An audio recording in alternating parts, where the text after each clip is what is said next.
Hey guys, welcome back to Mythical Monster Lore, and I'm not going to talk so much about mythical monsters. I'm going to talk about some of the origin and some of the different types and stuff like that. Javen is doing Mythical Monster Lore, and so when more videos of his come out, we will be uploading those on Fridays again. But I'm going to start adding in some videos on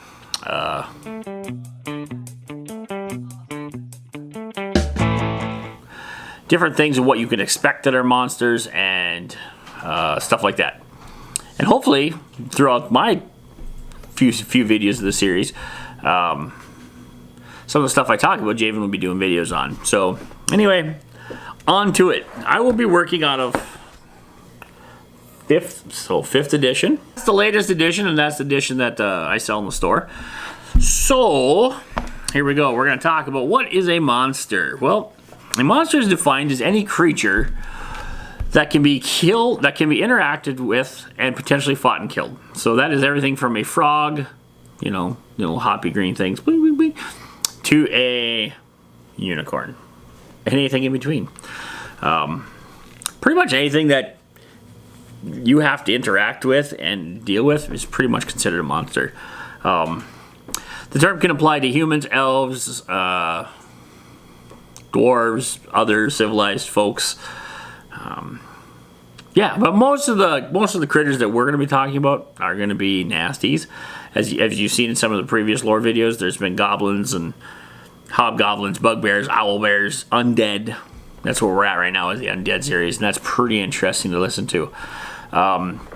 We'll talk about where monsters dwell. We're going to talk about the types of monsters. We're going to talk about the different categories of monsters, how alignments work for the monsters, and stuff like that. But I think what we want to talk about first is we're going to talk about size categories. Or maybe we won't, because I don't have any references to show you the differences. Yeah, actually we're going to talk about monsters come in various sizes, and it starts off with tiny, and that's everything from a sprite to an imp.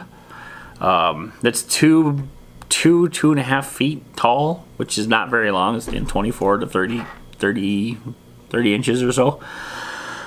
We got small, which is 5 feet, about 5 feet, which is going to be anything like giant rats and goblins. We got mediums, which are again 5 feet by 5 feet. Doesn't make that much sense, but okay. Orcs and werewolves are medium monsters, so humanoids type stuff. Large, 10 feet. That will be things like hippogriffs and ogres. They're large. Huge, we're talking 15 feet tall or wide. That's like fire giants and treants. So think of Treebeard off of the Hobbits, or no, Lord of the Rings, sorry. And then we got gargantuan, anything 20 feet or larger. Not, we're talking things like krakens, purple worms, most dragons, and things of that nature. Okay, so I think we're going to go ahead and we're going to talk about different types of monsters.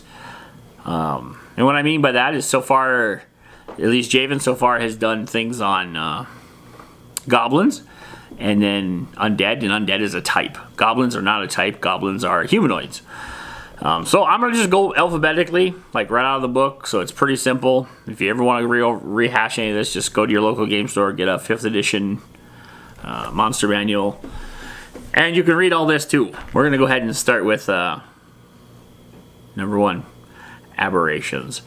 They're aliens, essentially. Many of the creatures have innate abilities that magical abilities that are drawn from the creature's alien mind rather than mystical forces around the world.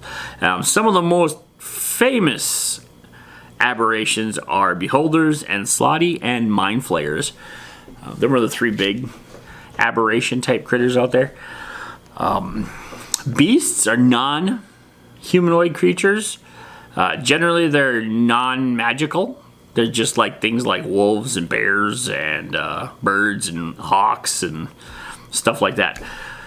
Dinosaurs are also part of it. Yeah, pretty much just anything that doesn't use some form of magic or not humanoid is pretty much in the beast category. We got celestials. Them are creatures native to the upper planes, which we'll go over in another video.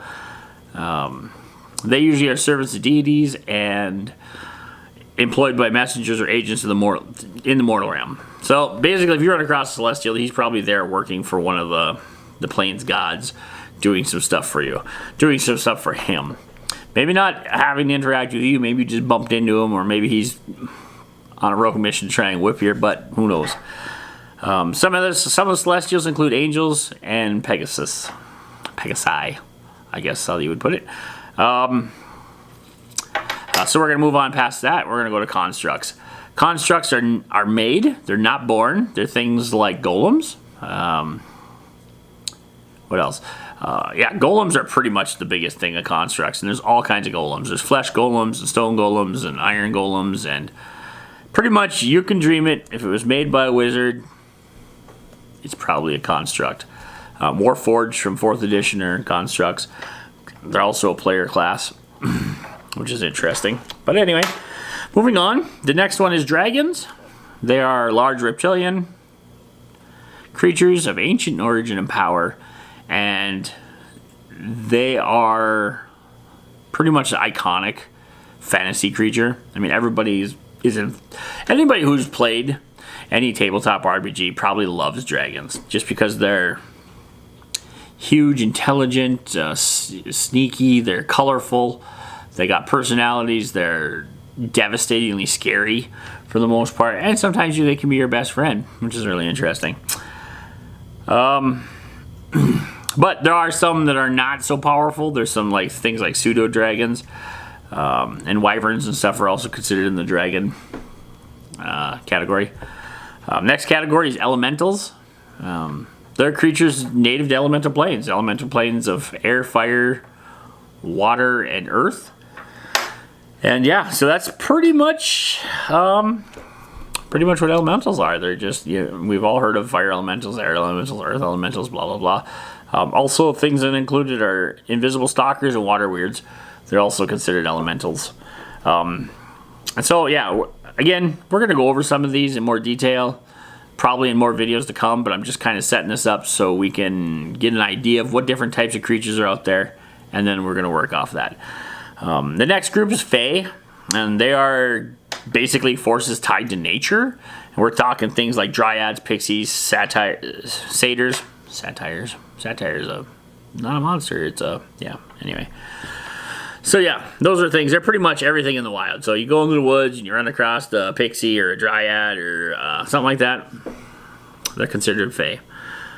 Then we got fiends. They're creatures of wicked nature and are native to the lower planes, which again, we'll go over what the lower planes are in more videos. So that's what we're going to do. Okay, we're just going to build off of, we're going to go over this, we're going to build off this, we're going to build a series of videos on talking about what the different planes are and all that stuff. In relation to Dungeons and Dragons, mind you, which is a role-playing game.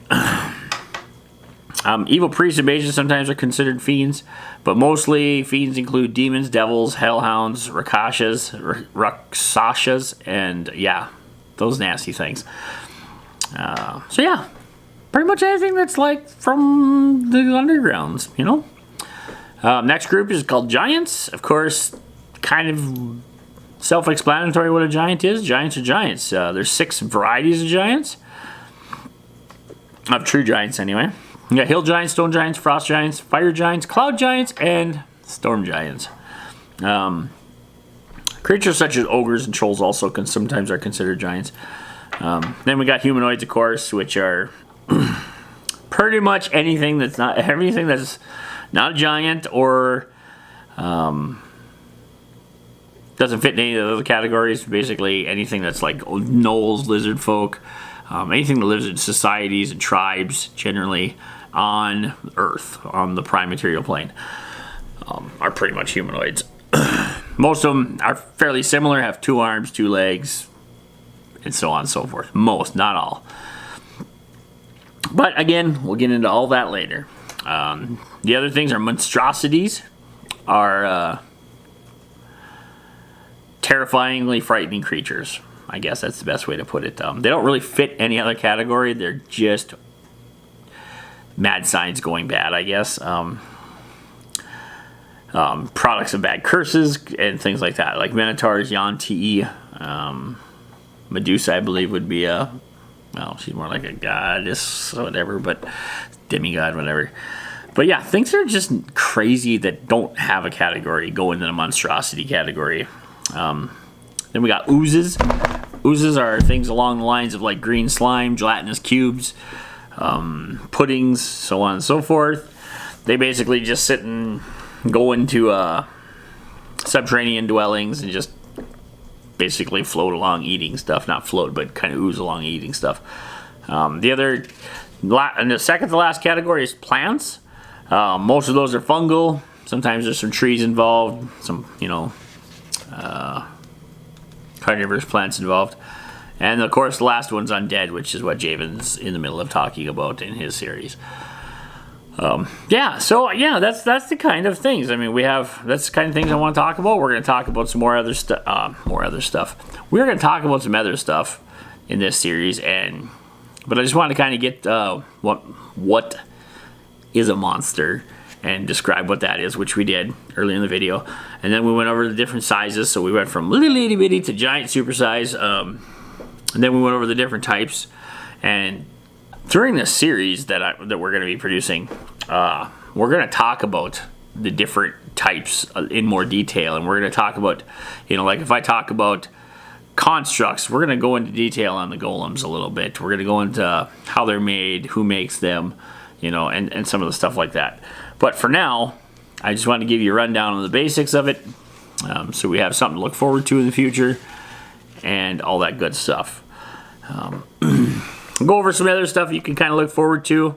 We're going to talk about the monsters' challenge ratings. We're going to talk about their ability scores, their vulnerabilities, resistances, immunities, senses, their special abilities. What makes a Mind Flayer so special compared to anything else? What makes a red dragon different from a black dragon? As Javen's talked about in the goblins and hobgoblins and bugbears, what makes one different from another? And so you can kind of expect that to keep happening with some of these other videos. And yeah, you just might see a few more new faces reading about them. We'll see how that turns out and see what we'll see how that turns out and everybody involved wants to do.